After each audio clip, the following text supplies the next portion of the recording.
తెలుగు రాజకీయాల్లో చంద్రబాబు నాయుడు ఒక శక్తివంతమైన రాజకీయ కేంద్ర బిందువు. ఇది ఎవరు కాదనలేని వాస్తవం. ఆంధ్రప్రదేశ్లో రాజకీయాలు ఆయన చుట్టూనే తిరుగుతున్నాయన్నది సహజమే. కానీ తెలంగాణలో కూడా ఆయన పేరు లేకుండా రాజకీయ చర్చలు జరగకపోవడం గమనించాల్సిన అంశం. ఇది సాధారణ రాజకీయ పరిణామం కాదు, ప్రత్యేకంగా విశ్లేషించాల్సిన విషయం. ఆంధ్రప్రదేశ్లో తెలంగాణ ముఖ్యమంత్రి కేసీఆర్ పేరు పెద్దగా వినిపించదు. రేవంత్ రెడ్డి ప్రస్తావన కూడా అక్కడ రాజకీయ వేదికలపై ఉండదు. అలాగే తెలంగాణలో వైసీపీ అధినేత జగన్మోహన్ రెడ్డి పేరు పెద్దగా చర్చకు రాదు. కానీ ఈ రెండు రాష్ట్రాల్లో మాత్రం చంద్రబాబు నాయుడు పేరు నిరంతరం వినిపిస్తూనే ఉంటుంది. రాష్ట్ర విభజన జరిగి 11 సంవత్సరాలు పూర్తయ్యాయి. 2014, 2018 తెలంగాణ అసెంబ్లీ ఎన్నికల్లో టీడీపీ పోటీ చేసింది. ఆ తర్వాత జరిగిన ఏ ఎన్నికల్లోనూ పోటీ చేయలేదు.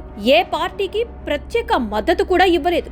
అయినప్పటికీ తెలంగాణ రాజకీయాల్లో చంద్రబాబు పేరు ఎందుకు ఇంత ప్రాధాన్యత పొందుతోంది అనే ప్రశ్నకు సమాధానం వెతకాల్సిన అవసరం ఉంది. తెలంగాణలోని గులాబీ పార్టీ అంటే బీఆర్ఎస్ నాయకత్వం మొత్తం చంద్రబాబు కేంద్రంగా రాజకీయ వ్యూహాలు రచిస్తున్నట్లు కనిపిస్తోంది. పార్టీ అధినేత కేసీఆర్ నుంచి వర్కింగ్ ప్రెసిడెంట్ కేటీఆర్ వరకు, హరీష్ రావు నుంచి జగదీశ్వర్ రెడ్డి వరకు అందరూ చంద్రబాబు పేరుని రాజకీయ ఆయుధంగా ఉపయోగిస్తున్నారు.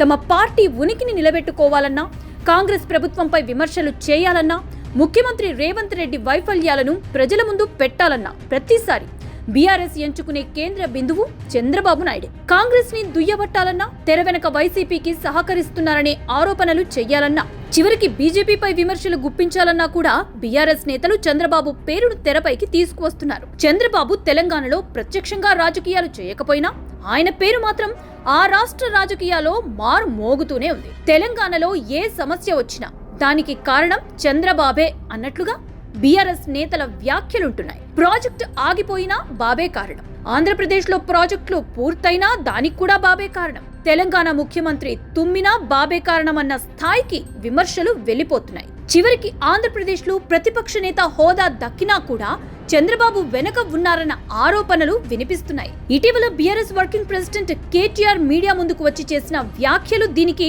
తాజా ఉదాహరణ. పాలమూరు రంగారెడ్డి ఎత్తిపోతల పథకాన్ని రేవంత్ రెడ్డి పక్కన పెట్టారంటూ ఆయన తీవ్ర ఆరోపణలు చేశారు. ఈ ప్రాజెక్టు పూర్తయితే కేసీఆర్ కి పేరు వస్తుందని, అందుకే రేవంత్ రెడ్డి దాన్ని కావాలని పక్కన పెట్టారని కేటీఆర్ విమర్శించారు. అంతేకాదు, తన పాత బాస్ అయిన చంద్రబాబుకు కోపం వస్తుందనే భయంతోనే రేవంత్ ఈ నిర్ణయం తీసుకున్నారని వ్యాఖ్యానించారు. ఇది పూర్తిగా రాజకీయ ఆరోపణల పరంపరలో భాగమే.